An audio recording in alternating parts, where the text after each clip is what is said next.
എനിക്ക് ആദ്യം തന്നെ ചോദിക്കാനുള്ളത്, അതായത് വോയിസ് ഓഫ് ക്വീൻ എന്നാണ് ചേച്ചീനെ പറ്റി അറിയുന്നത്. അത് ചേച്ചിക്ക് അറിയോ? അങ്ങനെ ഒരു ടൈറ്റിൽ ഉണ്ട്. അതെ, കാരണം ചേച്ചിയുടെ വോയിസ് ഭയങ്കര യുണീക്കാണ് അല്ലെ. ഏത് പ്രായത്തിലുള്ള ആൾക്കാർക്കും ആപ്റ്റ് ആവും. ചെറിയ കുട്ടി വേണോ, 18 വയസ്സ് വേണോ, 30 വയസ്സ് വേണോ, ഇനി 60 വയസ്സ് വേണോ, എല്ലാവർക്കും ചേച്ചിയുടെ വോയിസ് മാച്ച് ആവും. പ്രായം കൂടിക്കൊണ്ടിരിക്കുന്നു അല്ല, അയ്യോ അങ്ങനെയല്ല. ചേച്ചി ഏത് പ്രായത്തിൽ നിന്നാലും 18 വയസ്സിൽ പാടിയാലും 5 വയസ്സിൽ പാടിയാലും കറക്റ്റ് ആവുന്നു. അത്ര സ്വീറ്റ് ആയിട്ടുള്ള ഒരു വോയിസ് ആണ് ഈ ക്വീൻ. എനിക്ക് തോന്നുന്നു ഞാൻ ഈ ബിഗ് FM-ല് RJ ആയിട്ട് ജോലി ചെയ്തു. അപ്പൊ അതില് പ്രത്യേകിച്ച് റഹ്മാൻ ഉങ്ങളുടൻ ഒരു പ്രോഗ്രാമാണ്. അതില് റഹ്മാൻ സാറോട് ജോലി ചെയ്ത എല്ലാവരെയും ഞാൻ ഇന്റർവ്യൂ ചെയ്തു. റഹ്മാൻ സാറിന്റെ പ്രത്യേകത എന്താ, അവരുടെ സ്പെഷ്യാലിറ്റി എന്താ, അവരുടെ പാട്ടുകളുടെ എന്താണ് വൈശിഷ്ട്യങ്ങൾ, അങ്ങനെ കുറെ കാര്യങ്ങൾ അതിൽ സംസാരിച്ചു. അപ്പോ ആ സമയത്തിലാണ് എനിക്ക് ഈ ടൈറ്റിൽ കിട്ടിയതോ ഒരു ഡൗട്ട് ഉണ്ട്. അതാ പറഞ്ഞു, ഇനിയിപ്പോ അത് ഡൗട്ട് ഒന്നും അതിനെ കുറിച്ച് ആലോചിക്കണ്ട. വളരെ കറക്റ്റ് ആയിട്ടുള്ള ഒരു ടൈറ്റിലാണ്, അത് അങ്ങനെ തന്നെ ഇരിക്കട്ടെ. അപ്പൊ ഈ ക്വീന്റെ വാക്ക് ഒക്കെ ഞാൻ ഏറ്റെടുത്തു. അതെ, രാജ്ഞി. ഈ റഹ്മാൻ സാറിന്റെ കാര്യത്തിലേക്ക് വരികയാണെങ്കിൽ, അദ്ദേഹത്തിന്റെ ആദ്യത്തെ പാട്ടില് ചേച്ചി എനിക്ക് തോന്നുന്നു ഒരു ഗ്രൂപ്പിലാണ് പാടിയത് അല്ലേ?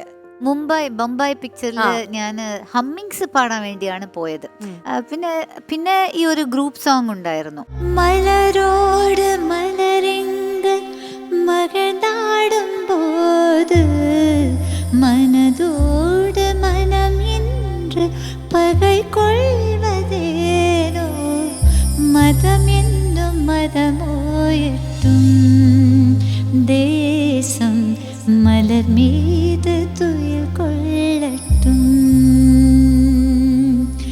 வருகின்ற கண்ணீரில் இனமில்லையே உதிரத்தின் நிறம் கூட வேறில்லையே காற்றுக்கு நிறமில்லை தேசம் இல்லை மனதோடு மனம் சேரட்டும். ഞാൻ ചോദിക്കാനിരിക്കായിരുന്നു, അതിനു മുമ്പ് പാടി. അപ്പൊ അതുകൊണ്ട് ഒരുപാട് സന്തോഷം.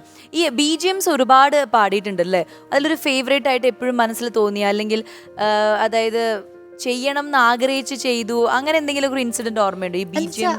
ആ സമയത്ത് ഇത് ഞാൻ പറയുന്നത് 94-ലാണ് ഞാൻ തുടങ്ങിയത് സാറോട്. അപ്പൊ ആ സമയത്ത് ഈ കുഞ്ചം നിലവ് പാടിയല്ലേ അനുപമ. അപ്പൊ ഞാനും അനുപമയാണ് എപ്പോഴും കൂട്ട്. ഇങ്ങനത്തെ അനുപമ അനുരാധ. അപ്പൊ ഞങ്ങളാണ് ഈ ഒരു ഹമ്മിങ് എപ്പോഴും ഉണ്ടെങ്കിൽ സാർ ഒരു ഐഡിയ പറഞ്ഞു തരും. അപ്പൊ പിന്നെ ഞങ്ങൾ രണ്ടുപേരും ഇരുന്നിട്ട് ഹാർമോണീസും അത് ഒന്ന് വർക്ക്ഔട്ട് ചെയ്തിട്ട് പിന്നെ ഒരുമിച്ച് പല ട്രാക്സ് പാടും. അങ്ങനെ ദിൽസേരയിലുള്ള പല അത് അങ്ങനെ ആ ഫുൾ പാട്ടിലുള്ള എല്ലാ വോയിസസും ദിൽസേരെ അതും പാടി. പിന്നെ പൂപ്പൂക്കും മോസയില് സുജു ചേച്ചി പാടിയ പാട്ടാണ്. പൂപ്പൂക്കും മോസൈ അത് കേൾക്കത്താനാസൈ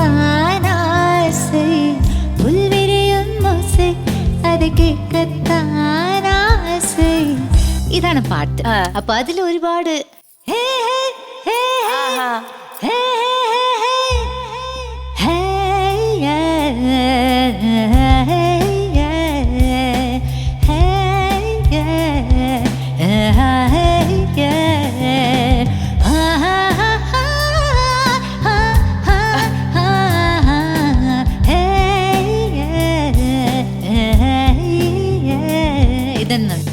പിന്നെ